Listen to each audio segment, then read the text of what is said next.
سہیل ورائچ کا کالم اصل سوال کیا ہے؟ سیاست کا اہم ترین سوال یہ ہے کہ اگلی حکومت کس کی ہوگی۔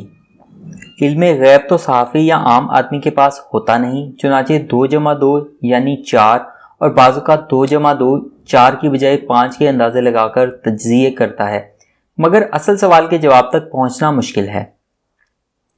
ابھی چند دن پہلے ایک اہم سیاسی رہنما نے قصہ سنایا کہ جنوبی پنجاب کے رکن اسمبلی عظمت علی مامی کا فرضی نام اپنے ڈیرے پر پریشان اور سنجیدہ بیٹھے تھے۔ کسی نے پوچھا جناب کیا پریشانی ہے، تو ممیکا صاحب نے کہا سمجھ نہیں آ رہی اگلی حکومت کس کی ہوگی۔ اس پر وہاں موجود منشی اللہ دتا نے کہا کہ اگر اجازت ہو تو میں عرض کروں۔ ممیکا صاحب نے اجازت دی تو منشی اللہ دتا نے کہا بات تو صاف ہے، نون لیگ کو انہوں نے آنے نہیں دینا اور تحریک انصاف کو عوام نے نہیں آنے دینا۔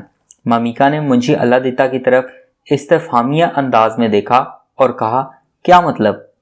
منشی اللہ دتا نے کہا بات صاف ہے کہ نون لیگ کے معاملات اسٹیبلشمنٹ سے ٹھیک نہیں ہو رہے، اس لیے اس کے اقتدار میں آنے کا فی الحال امکان نہیں ہے، اور دوسری طرف عوام موجودہ حکومت کی نااہلیوں، مہنگائی اور بے روزگاری سے اس قدر پریشان ہے کہ اگر انہیں موقع ملا تو وہ موجودہ حکومت کو دوبارہ اقتدار میں نہیں لانا چاہیں گے۔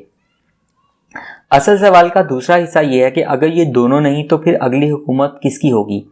پیپلز پارٹی کو یہ چانس فی الحال ملنا ممکن نہیں۔ منشی اللہ دتا کا قصہ سنانے والے سیاسی رہنما نے کہا جو کام ماضی میں 100 بار ہو چکا ہے وہی اس بار بھی ہوگا، آخر اس بار ویسا کیوں نہیں ہوگا؟ اور پھر اس رہنما نے کہا کہ سب سے پہلے تو پارٹی کے اندر سے ابال پیدا ہوتا ہے اور پھر پارٹی کے اندر اور باہر کی پارٹیوں سے ملا کر ایک نئی حکومت بآسانی بنا لی جاتی ہے۔ اب بھی ایسا ہوگا۔ اس رہنما کا خیال تھا کہ تبدیلی میں 6-8 ماہ لگیں گے۔ فی الحال تحریک انصاف کی حکومت اپنی تمام تر نااہلیوں اور غلطیوں کے باوجود قائم رہے گی، تاہم وقت گزرنے کے ساتھ ساتھ اندرونی کمزوریاں سامنے آتی رہیں گی اور 6-7 ماہ بعد انہی کمزوریوں کے ساتھ حکومت چلانا مشکل ہو جائے گا، اور ایک بار پھر وہی ہوگا جو ماضی میں بار بار ہوتا رہا ہے، یعنی کچھ لوگ پارٹی کے اندر سے لائے جائیں گے، کچھ لوگ باہر سے شامل ہوں گے۔ بان متی کا ایک کنبہ تشکیل پائے گا جو حکومت کی چھٹی تو کرا دے گا لیکن خود یہ بھی لمبی حکومت نہیں چلا سکے گا، اور معاملہ پھر الیکشن کی طرف ہی جائے گا۔ دوسرا سوال یہ ہے کہ حکومت کو کیا ضرورت آ پڑی کہ وہ انصاف اور غیر جانبداری کا نقاب ہٹا کر جانبداری کی طرف بڑھ گئی ہے۔ تحریک انصاف 2.5 سالہ دور میں بار بار یہ کہتی رہی کہ احتساب کے تمام مقدمات پچھلی حکومتوں کے قائم کردہ ہیں، اور مقدمات چلانے والا نیب ایک خود مختار ادارہ ہے، اس لیے حکومت کا اس پر کوئی اثر و رسوخ نہیں۔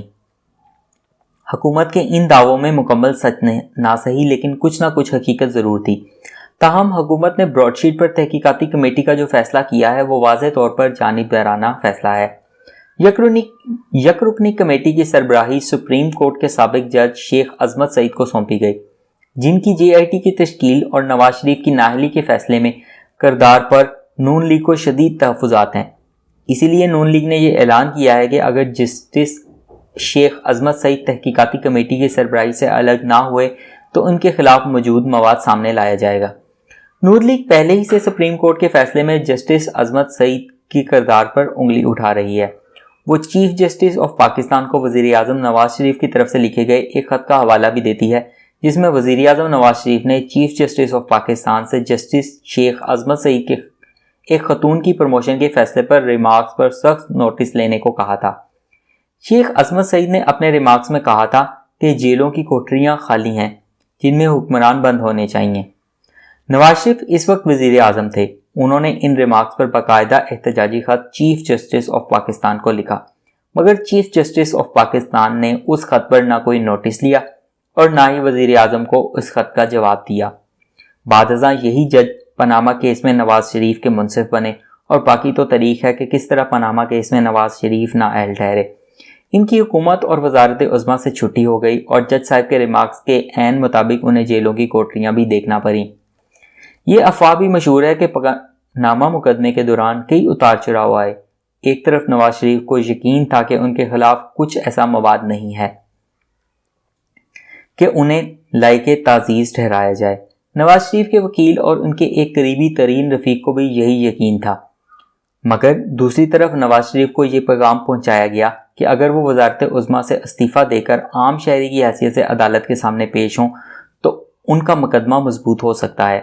کہا جا رہا ہے کہ اگر براڈ شیٹ انکوائری کے جج کو تبدیل نہ کیا گیا تو پھر پاناما مقدمے کے کئی چھپے ہوئے راز بھی کھل کر سامنے آئیں گے، اور یوں جس انصاف اور احتساب کو عمران خان اور ان کی حکومت غیر جانبدارانہ اور منصفانہ قرار دیا کرتی تھی، الزامات سامنے آنے کے بعد انہیں غیر جانبدارانہ قرار دینا مشکل ہو جائے گا۔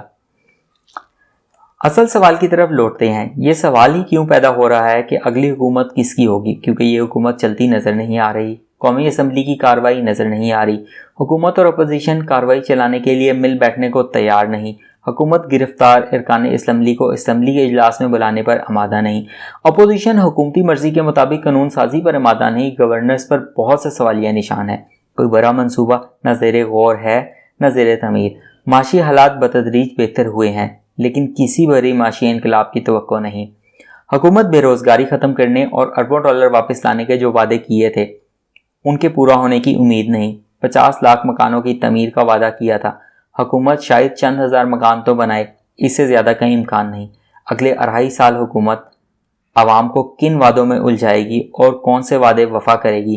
یوں لگتا ہے کہ حکومت کے پاس نئے آئیڈیاز ختم ہو چکے ہیں اور وہ ہاتھ پہ ہاتھ دھرے بیٹھی یہ جاننا چاہ رہی ہے کہ اصل سوال کیا ہے۔